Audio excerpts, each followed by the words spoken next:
Rain hammers the Walmart parking lot roof like 1,000 angry fingers. The fluorescent lights buzz overhead, casting everything in that cold, tired glow that makes 11 p.m. feel like the loneliest hour on Earth. Seraphine's hands shake as she scans a box of instant ramen at the self-checkout, the beep cutting through the white noise of exhaustion. Her work shirt from La Vina still smells like wine and wood polish. 10 hours on her feet. 10 hours of smiling at people who'll never remember her face. She reaches for the laundry detergent when she feels it. That animal instinct that screams danger before your brain catches up. Someone standing too close. The kind of close that makes your spine go rigid. Seraphine turns. Roman Calderon. 6 feet of expensive cologne and neck tattoos that climb like warnings toward his jaw. The watch on his wrist costs more than her rent for the year. Everyone at La Vina knows the rule. When he arrives, don't look at him. Don't speak unless spoken to. Don't exist too loudly in his presence. But here, in a Walmart at midnight, there are no rules. His eyes lock onto hers. Storm gray, calculating, amused. Seraphine, he says, like her name's been sitting on his tongue for months. Her lungs forget how to work. I didn't know you shop here. Hi viewers, kindly tell us where you're watching from and what time it is. He steps closer. The smell of his cologne mixes with the artificial air conditioning. His voice drops to a whisper meant only for her ears. Be my girlfriend or lose your job. The words land like a fist to the chest. No hesitation, no smile, just a choice that isn't a choice at all, delivered with the casual confidence of a man who's never heard the word no. Seraphine's heart pounds so hard she can feel it in her throat. What? His gaze drifts across her face like he's memorizing something he's already decided to own. Because I want you, and people don't tell me no. He brushes past her, fingers grazing her hand. Intentional, possessive, claiming. Before she can move, before she can breathe, he pauses at the end of the aisle. You have until tomorrow morning. Don't make me repeat myself. Then he's gone, disappearing through the automatic doors into the rain. 2 black SUVs roll up like obedient shadows. Doors open. He climbs inside without looking back. Seraphine stands frozen, ramen box still in her trembling hand. Her phone vibrates. Unknown number. The message glows on her screen. Tick-tock, Seraphine. Morning comes fast. The SUVs pull away, red taillights bleeding into the darkness. Seraphine's apartment door closes behind her with a hollow click that sounds too loud in the silence. Her keys slip from her fingers twice before she manages to lock the deadbolt. The whisper keeps playing in her head like a song she can't turn off. Be my girlfriend or lose your job. Be my girlfriend or lose your job. She drops onto the couch, still wearing her work clothes, and stares at the stack of bills on the coffee table. Rent, electric, car insurance, student loans from a degree she never finished. Her mother's voice echoes from childhood. We don't have the luxury of saying no, baby. We survive, but this isn't survival. This is something else entirely. Her phone sits on the cushion beside her, screen dark but heavy with threat. What happens if she says no? Roman controls half of Houston's luxury import business, or that's what the rumors say. Judges in his pocket, cops who look the other way. One word from him and La Vina fires her without explanation. One word and she's back to dollar store groceries and the kind of fear that settles into your bones when you can't pay for safety. But if she says yes, Seraphine closes her eyes. Her hands won't stop shaking. Outside, the rain has stopped. The apartment complex is quiet except for the hum of distant traffic on the highway. She should sleep. She should eat. She should do anything except sit here, drowning in the weight of a choice that was never really hers. Then she hears it. Footsteps. Slow. Deliberate. Too measured to be someone coming home late. They stop outside her door. Seraphine's breath catches. She stares at the peephole, a small circle of darkness in the center of her door. The footsteps don't move. Whoever's out there is just standing, waiting. Her pulse thunders in her ears.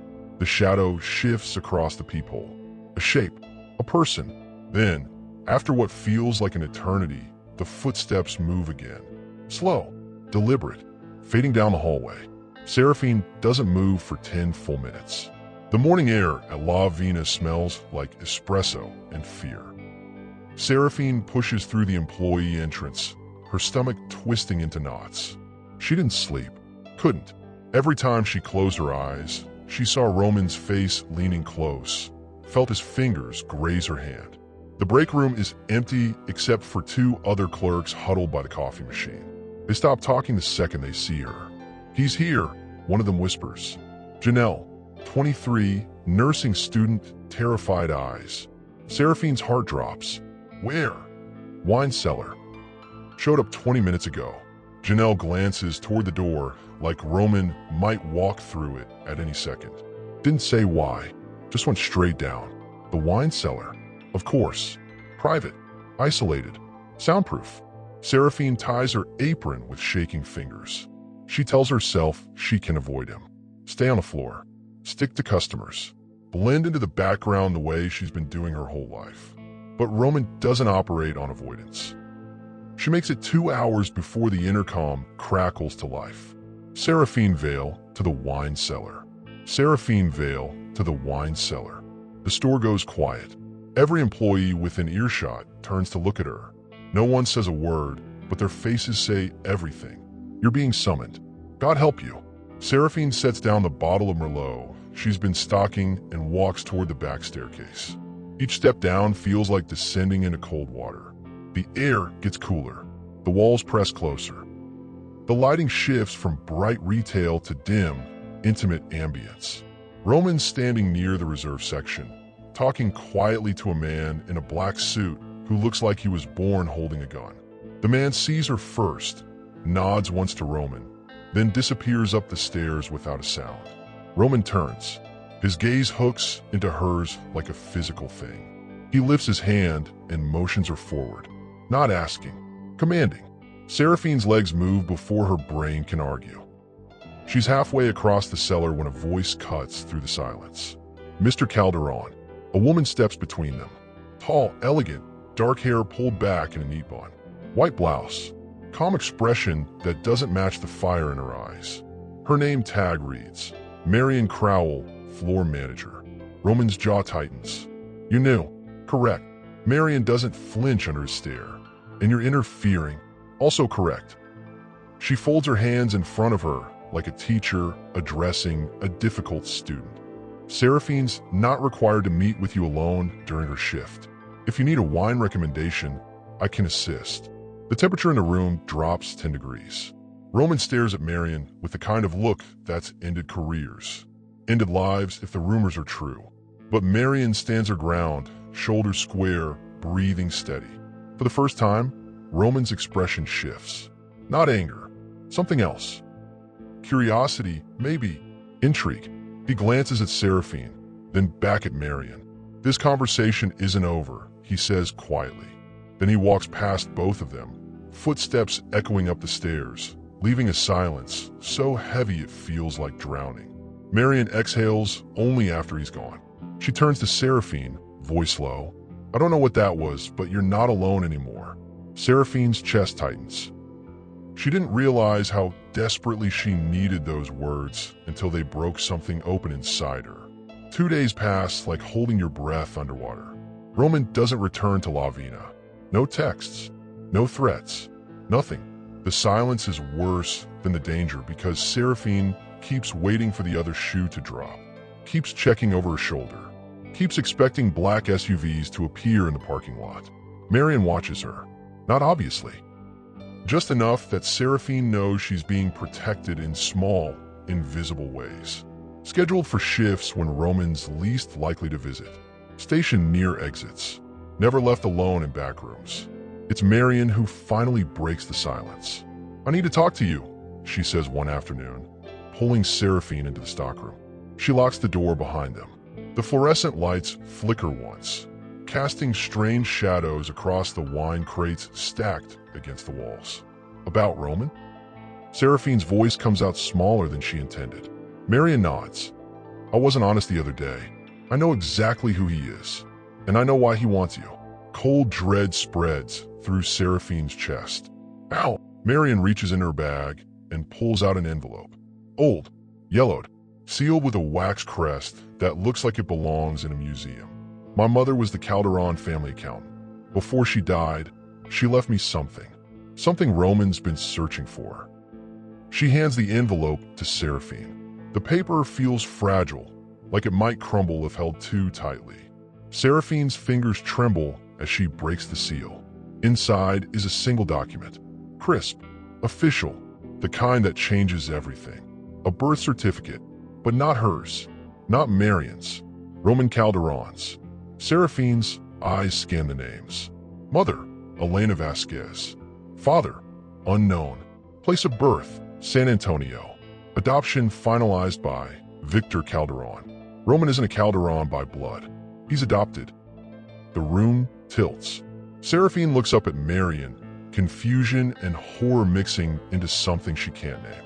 If the rival families find out, Marion says quietly, Roman loses everything. His inheritance, his legitimacy, his empire, all of it built on a lie. Seraphine's throat goes dry. Why are you telling me this? Marion meets her eyes. Because he doesn't want you romantically, Seraphine. He wants you because you're connected to me, and I'm the only person who can destroy him. The truth crashes down like glass shattering.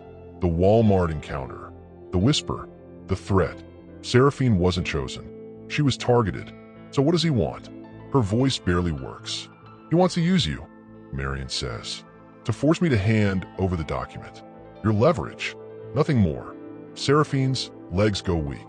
She leans against the wine crates, document still clutched in her hand. Everything makes sense now. The timing, the precision, the cruelty disguised as desire. She wasn't prey. She was bait. The stockroom feels too small now, walls pressing in like they're trying to suffocate the truth. Seraphine stares at the birth certificate, Roman's fake name printed in black ink that suddenly feels like blood. Her hands won't stop shaking. Everything she thought she knew about the past 3 days rewrites itself in her mind. He never wanted her. He wanted control. Marion places a hand on her shoulder, the touch grounding, steady. I'm sorry you got pulled into this. My mother kept this secret for 20 years. Roman's been hunting for proof ever since Victor Calderon died. He knows someone has it. He just didn't know who until 6 months ago. How'd he find you? Seraphine's voice cracks. He didn't. Not at first. Marion's expression darkens. He tracked down everyone my mother ever worked with. Threatened them. Paid them off. One of them must have mentioned me. I changed my name, moved cities, took this job under a fake employment history. I thought I was safe. Then I showed up. Then you showed up, Marion confirms. And somehow, he connected you to me. Maybe he saw us talking in a break room. Maybe someone told him we carpooled once. I don't know. But Roman doesn't make moves without information. He approached you because he knew it would lead him to me. Seraphine's stomach turns. The Walmart thing wasn't random. Nothing with Roman is random. The weight of it crushes down. Seraphine thinks about her mother working 3 jobs, thinks about every time she learned to stay silent, because speaking up only brought more danger. And here she is, caught in the crossfire of a war she didn't even know existed. What do we do? She whispers. Marion's eyes sharpen. She takes the document from Seraphine's hands and holds it up to the light. The paper glows gold, Victor Calderon's signature visible at the bottom in faded ink. We don't give him what he wants. He'll destroy me. He'll destroy both of us. Maybe. Marion's smile is soft but edged with steel. Or maybe we give him exactly what he hates most, which is a woman who isn't afraid of him. Seraphine wants to laugh, wants to scream, wants to run until her legs give out. But somewhere beneath the fear, beneath the exhaustion, something else stirs. Something that sounds like her mother's voice saying, "We survive." She looks at Marion, really looks. This woman who stepped between her and a monster. This woman who's been running for years and chose to stop the second someone else needed protection. How do we fight someone like him? Seraphine asks. Marion tucks the document back into the envelope, then locks it inside a small safe hidden behind a crate of Chardonnay. We make him come to us, on our terms, in a place where he can't hide behind threats. Where? Here. Marion gestures to the stockroom, the wine cellar below, the store above. He thinks this is his territory. We prove it's not. Seraphine's pulse quickens. It's a terrible plan. A dangerous plan. The kind of plan that gets people hurt. But it's the only plan they have. When? She asks. Marion checks her watch. Tonight. He always comes back on Thursdays. Thinks we don't notice the pattern. And if he doesn't come alone, then we adapt. The fluorescent lights flicker again. Somewhere in the building, a door slams. Footsteps echo down a distant hallway. The world outside this room keeps moving, unaware that two women are about to go to war with a man who's never lost. Marion unlocks the stockroom door. Go home. Rest if you can. Be back by 8. And Seraphine, yeah. Whatever happens tonight, don't back down. The second he sees fear, he wins. Seraphine nods, throat too tight for words. She walks out of the stockroom, through the store, past customers who have no idea the floor beneath their feet is about to catch fire. The parking lot is bright with afternoon sun, but all Seraphine can feel is the storm coming. Her phone vibrates.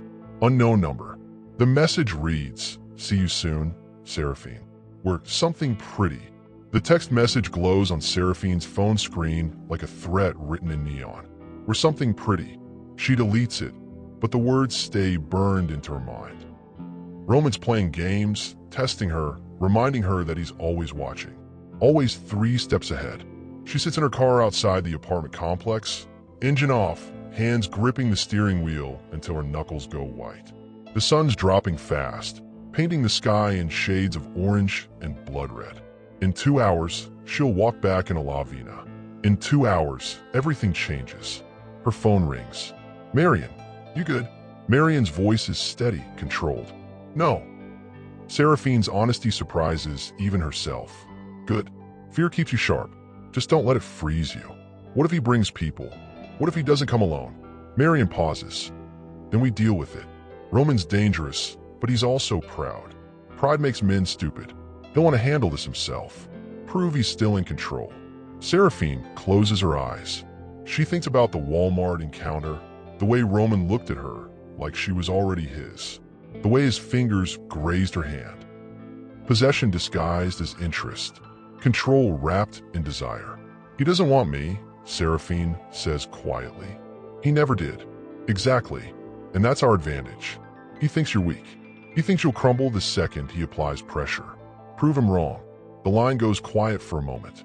Somewhere in the background, Seraphine hears the faint hum of La Vina's refrigeration units, the distant clink of wine bottles being stocked. Seraphine, Marion's voice softens. My mother used to say something before she went into meetings with dangerous men. She'd look in the mirror and whisper, "They need something from me." That makes me the one with power. Did it work? She stayed alive for 20 years in a world that killed people for less. So yeah, it worked. Seraphine opens her eyes. The sun's almost gone now, the sky darkening into purple twilight. She thinks about her own mother, working 3 jobs, surviving on willpower and determination. She thinks about every time she stayed silent, because silence felt safer. Not tonight. Tonight, she speaks. I'll see you at 8, Seraphine says. Good. And, Seraphine, don't wear something pretty. Wear something that makes you feel like you can't be touched. The call ends. Seraphine sits in the growing darkness, heart pounding, mind racing. She thinks about the birth certificate locked in the safe. She thinks about Roman's empire built on a lie.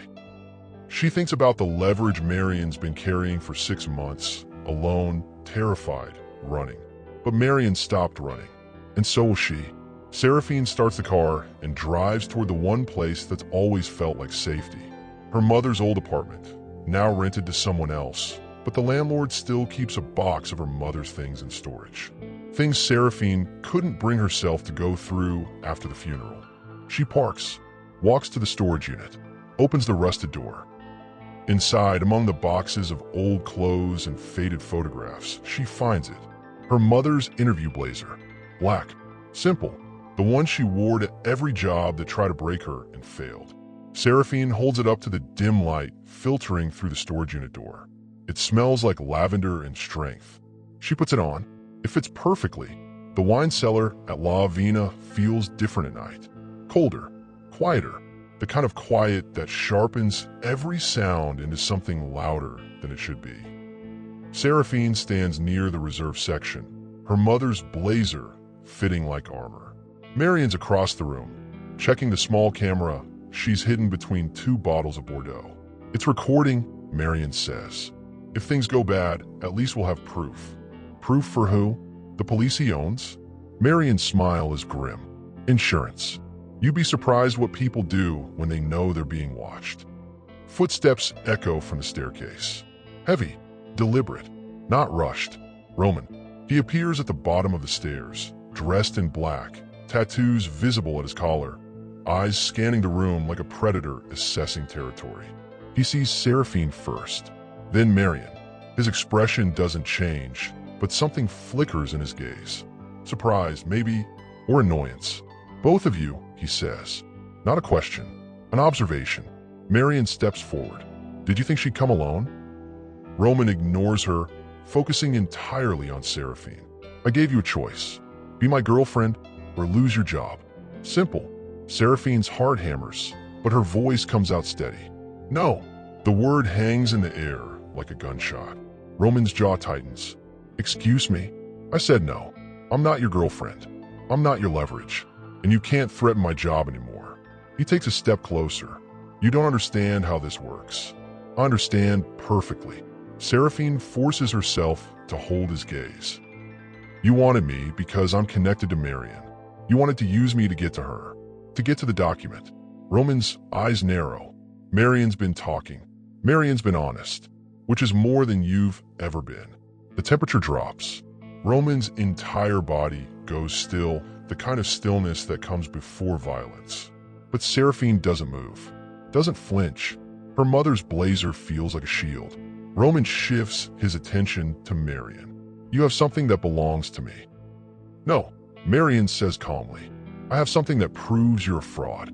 His hand twitches. For a second, Seraphine thinks he might actually hit her. But he doesn't. Instead, he laughs. Low, bitter. The sound of a man who's run out of patience. "You think you're clever," Roman says. "You think hiding behind cameras and courage makes you safe. But you're not safe. Neither of you. I built an empire on making people disappear. What makes you think you're different?" Marian pulls out her phone. "Because if anything happens to us, this document goes public. Every rival family, every journalist, every person who's ever wanted to see you fall, they'll all know the truth." Roman's face darkens. "You're bluffing. Try me." The silence stretches. Seraphine can hear her own heartbeat pounding in her ears. She glances at Marian, sees the steel in her eyes, the refusal to back down. Roman's gaze shifts between them, calculating, weighing options. Then he does something unexpected. He sits down on one of the wine crates, elbows on his knees, hands clasped. The power drains out of his posture, replaced by something raw, vulnerable. "You want to know why I approached you?" he says quietly, looking at Seraphine. "Because I was desperate. Because I've spent 3 years searching for proof that could destroy me. Because every day I wake up wondering if today's the day someone finds out I'm not really a Calderon." Seraphine's chest tightens. She wasn't expecting this. Wasn't expecting him to crack. "So you terrorized me," she says. "You threatened my job? You treated me like I was nothing." "I treated you like leverage," Roman admits. "Because that's all I know how to do. Control, manipulation, power. It's how I survive." Marian crosses her arms. "That doesn't make it right." "I know." Roman looks up at her. "What do you want? Money? Protection? Name it." Marian shakes her head. "I want you to leave us alone. Both of us. No retaliation. No threats. No games." Roman's eyes flicker with something Seraphine can't name. "And the document stays hidden. As long as you keep your word." He stands, towering over them again, but the danger feels different now. Less sharp, more uncertain. His gaze lands on Seraphine one last time. "I'm sorry, for what it's worth." Then he turns and walks toward the stairs. But before he reaches the top, he pauses. "This isn't over between us, Seraphine." And he's gone. The wine cellar stays silent for a full minute after Roman leaves. Seraphine's legs finally give out, and she sinks onto the crate Roman had been sitting on. Her hands won't stop shaking. Marion exhales slowly, pulling out her phone to stop the recording. Did that just happen? Seraphine whispers. Yeah. Marion's voice is tight. But don't relax yet. Men like Roman don't apologize. They regroup. You think he'll come back? I think we bought ourselves time. Maybe a week. Maybe a month. But he's not done. Seraphine's chest tightens. So what now? Marion sits beside her, the two of them surrounded by bottles worth more than most people make in a year. Now we prepare. We document everything. We make copies of the birth certificate. We set up fail-safes. And we stay visible, public, hard to disappear. That's not a life. That's survival. Sometimes survival's all you get. Seraphine thinks about her mother again. Thinks about the way she worked herself to exhaustion just to keep the lights on. Thinks about the quiet strength it took to wake up every morning and keep going. I'm tired of just surviving, Seraphine says. Marion looks at her. Then what do you want? It's a simple question with a complicated answer. Seraphine wants safety. She wants peace. She wants to stop looking over her shoulder every time a black SUV drives past. But more than that, she wants something she's never had before. Choice. I want to decide my own life, Seraphine says. Not have it dictated by men who think power means ownership. Marion smiles. Then we make that happen. They sit in the quiet for another moment. Then Marion stands, offering her hand. Seraphine takes it, pulling herself up. Her mother's blazer feels lighter now, like it's done its job.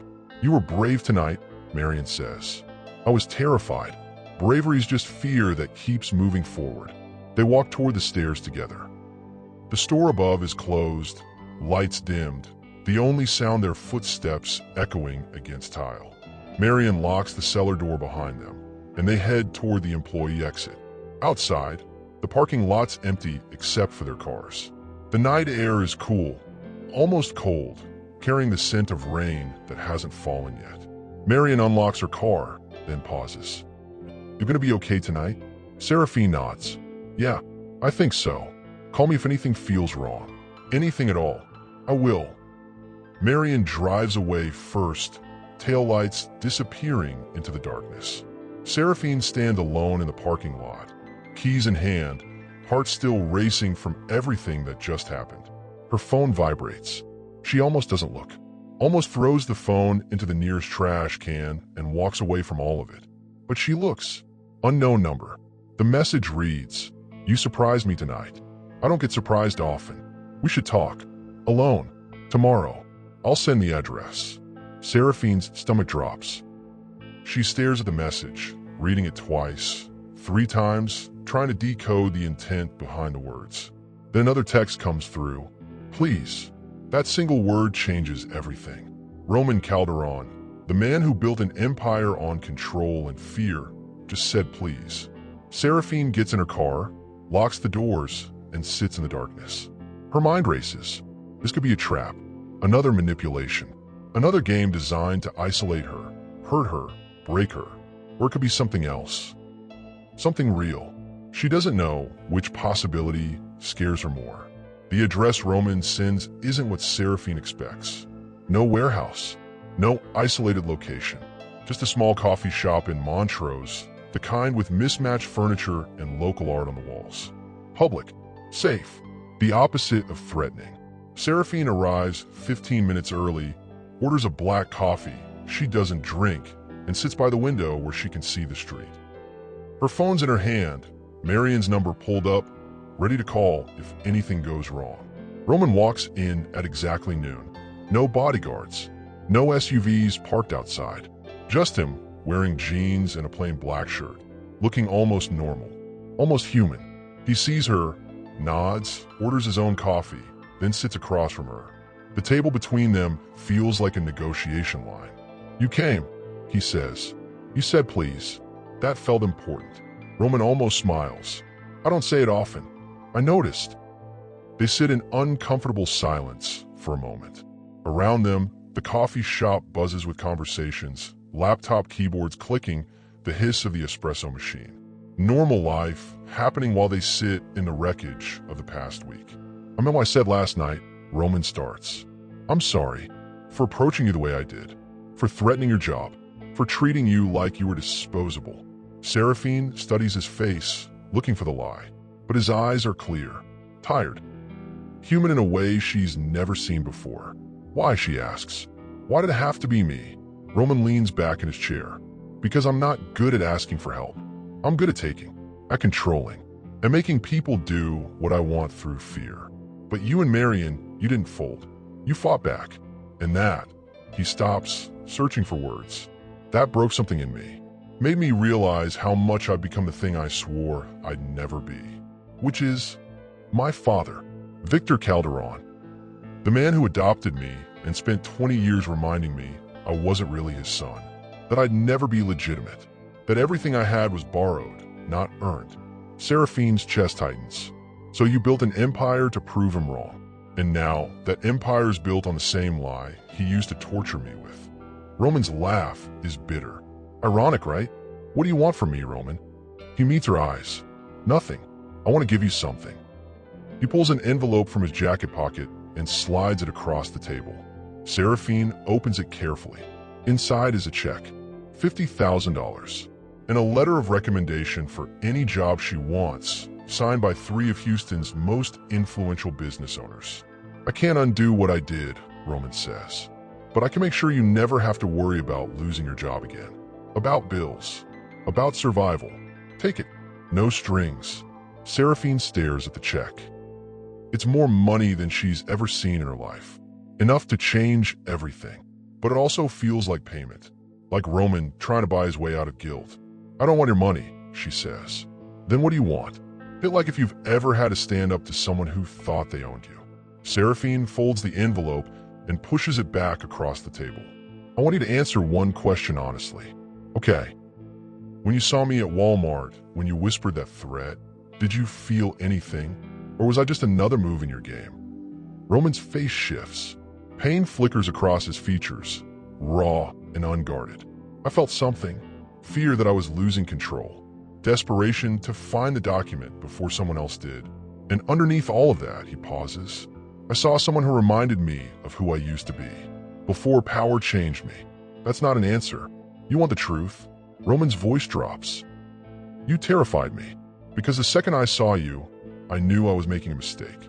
I knew approaching you was wrong. But I did it anyway. Because I've spent so long being the villain that I forgot how to be anything else. Silence. Seraphine's heart pounds. She doesn't know if she believes him. Doesn't know if she should. But she sees the vulnerability in his eyes. The way his hands shake slightly around his coffee cup. And she realizes something. Roman Calderon is just as trapped as she was. What happens now? She asks. Roman takes a breath. I leave you alone. Both of you. I stop looking for the document. I let my empire crumble if it has to. And I try to figure out who I am without the lie. That's a nice speech. But words don't mean much. I know. He stands, leaving the envelope on the table. So watch me. If I break my word, you and Marion release the document. Destroy me. I'll deserve it. He walks toward the door, then stops. Seraphine, yeah, thank you. For not backing down. For showing me what courage actually looks like. And then he's gone, disappearing into the Montrose afternoon. Seraphine sits alone, staring at the envelope he left behind. 3 weeks pass. No text from Roman. No threats. No black SUVs following her home. Just silence. The kind of silence that feels fragile, like it could shatter at any moment. Seraphine keeps the check uncashed, tucked in a drawer beside her mother's old jewelry. Some days she thinks about using it. Other days, she thinks about burning it. But mostly, she just lets it sit there. A reminder that power can apologize but can't erase harm. She's working the evening shift at La Vina when she sees him again. Not in the wine cellar. Not lurking in corners. Just standing in line at the checkout like a regular customer, holding a single bottle of wine. Their eyes meet. He nods. She nods back.